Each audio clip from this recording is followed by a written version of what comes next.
Le loup qui fêtait son anniversaire. Pour son anniversaire, cette année, Loup a envie d'organiser une grande fête. Oui, mais Loup et ses amis n'ont pas l'air emballés par son idée. Furieux, Loup part bouder dans la forêt. C'est alors que les choses se compliquent. Le loup qui fêtait son anniversaire.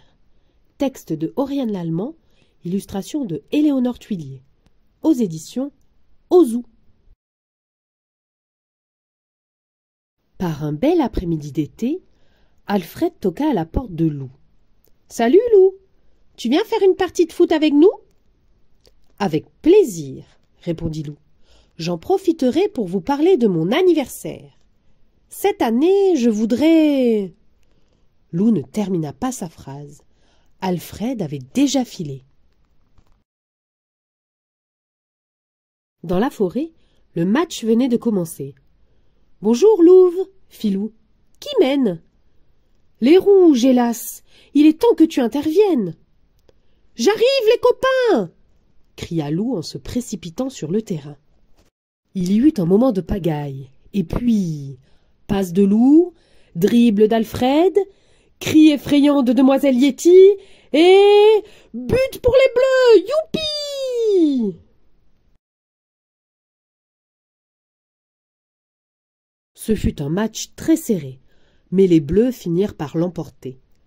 Profitant de la bonne humeur générale, Loup annonça: « Écoutez-moi tous, cette année, j'ai décidé de faire une super fête pour mon anniversaire. Ce sera samedi prochain à la maison. » Tout le monde se regarda d'un air gêné.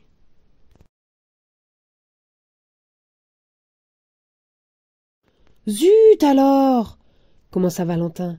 « Samedi, je suis invité chez mon copain Lucien. »« Moi, j'ai un match de basket que je ne peux pas manquer. »« Désolé, » fit Alfred. « Samedi, j'ai mon cours de cuisine, » dit Gros Louis. « Et moi, je dîne avec ma copine Loudivine, » murmura Louve. Loup sentit ses moustaches picoter. Et 1, 2, 3, il explosa. « C'est bon, j'ai compris. Ne vous inquiétez pas, on fêtera mon anniversaire l'année prochaine. Allez, salut la compagnie !» Furieux, Loup partit bouder dans la forêt. Il avançait au hasard, shootant dans les cailloux, les bouts de bois et les... Bing! Aïe! Fit Loup en se tenant le pied. Qu'est-ce que c'est que ce truc? Il se baissa pour ramasser l'objet. C'était une drôle de bouteille, toute dorée et fermée par un étonnant bouchon sculpté. Intrigué, Loup examina la bouteille de plus près. Que pouvait-il bien y avoir à l'intérieur? Il hésita un instant, puis la déboucha avec précaution. Aussitôt, zlip, zloup, zlaou! Un nuage de poussière dorée s'échappa de la bouteille et prit forme au-dessus de Loup. « Salut, Loup! C'est ton jour de chance aujourd'hui, car je suis un génie. Tu as 3 vœux, et je suis là pour les exaucer. Parle, je t'écoute. » Stupéfait, Loup observa l'étonnante apparition. Cette rencontre tombait très bien. Il en avait assez de la forêt et de ses amis. « Je voudrais être ailleurs, » fit Loup, « très, très loin d'ici. »« Que ton vœu soit exaucé, » répondit le génie. Et zlip, zloup, zlaou! Tout pétilla autour de Loup et il disparut. Loup reprit connaissance dans une grande plaine rouge couverte de crevasses et de cailloux. « Bienvenue sur la planète Mars !» claironna le génie. « C'est le plus loin que j'ai trouvé. J'espère que tu es satisfait. Pas du tout, cria Lou affolé. J'imaginais quelque chose de... plus joli. Fallait le dire plus tôt, Loupio, soupira le génie.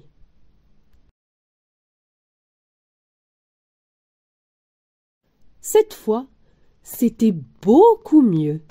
Du soleil, une plage de sable fin, la mer bleu turquoise.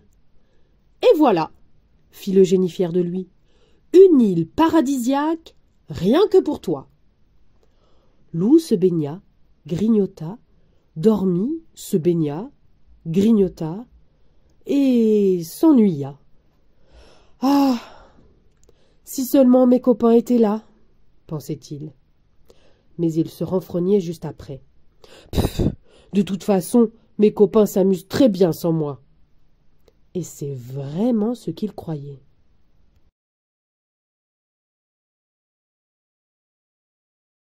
Pour s'occuper, Lou décida d'explorer l'île. Il fit quelques mètres dans la jungle, ouvrant son chemin à coups de machette.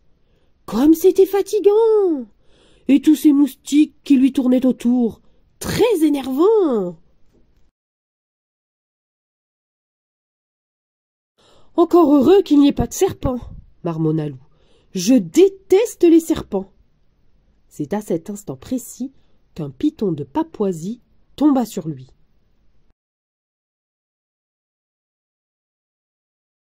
Doucement, tranquillement, l'énorme bête resserrait ses anneaux autour de Lou.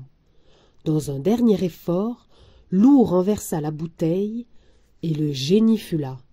« Que puis-je pour toi ?» fit-il. « Un dernier vœu, peut-être ?»« Je rentrais maison, » articula Lou faiblement. « Qu'il en soit ainsi, » fit le génie, dégoûté. « Mais franchement, j'espérais mieux comme troisième vœu. Et zlip, zloup, zlaou !»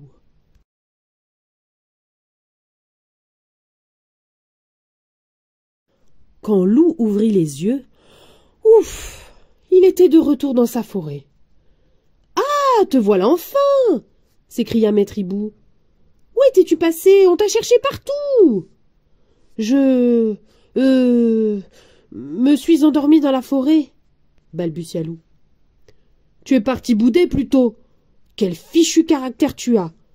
Allez, rentre vite chez toi, et ne t'endors pas en chemin cette fois. » Lou se mit en route, impatient de retrouver sa maison, ses chaussons et son lit. Avec un soupir de satisfaction, Lou ouvrit la porte de sa maison. Un énorme carton l'attendait, posé au milieu du salon. « Qu'est-ce que c'est que ça encore ?» marmonna Lou. « Je n'ai rien commandé, moi !» Il s'approcha du carton, quand soudain...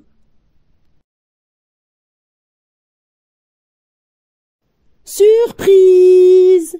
Joyeux anniversaire, Lou! Lou fut submergé par un océan de confettis et d'amitié. Il l'avait oublié, mais c'était son anniversaire aujourd'hui. « Et moi qui pensais que vous vous moquiez de mon anniversaire !» fit-il tout penaud. « On avait déjà prévu de t'organiser un anniversaire, gros nigaud !» rigola Valentin. « Il fallait bien qu'on joue la comédie !»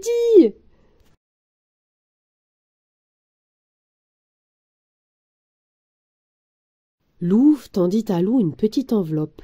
Le cœur battant, Lou l'ouvrit et lut. « Cher Lou, tu viens de gagner une semaine à la mer avec les meilleurs copains de la terre.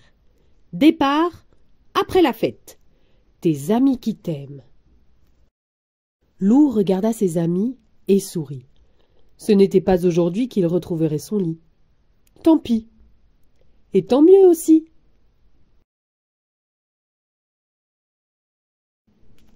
Fin.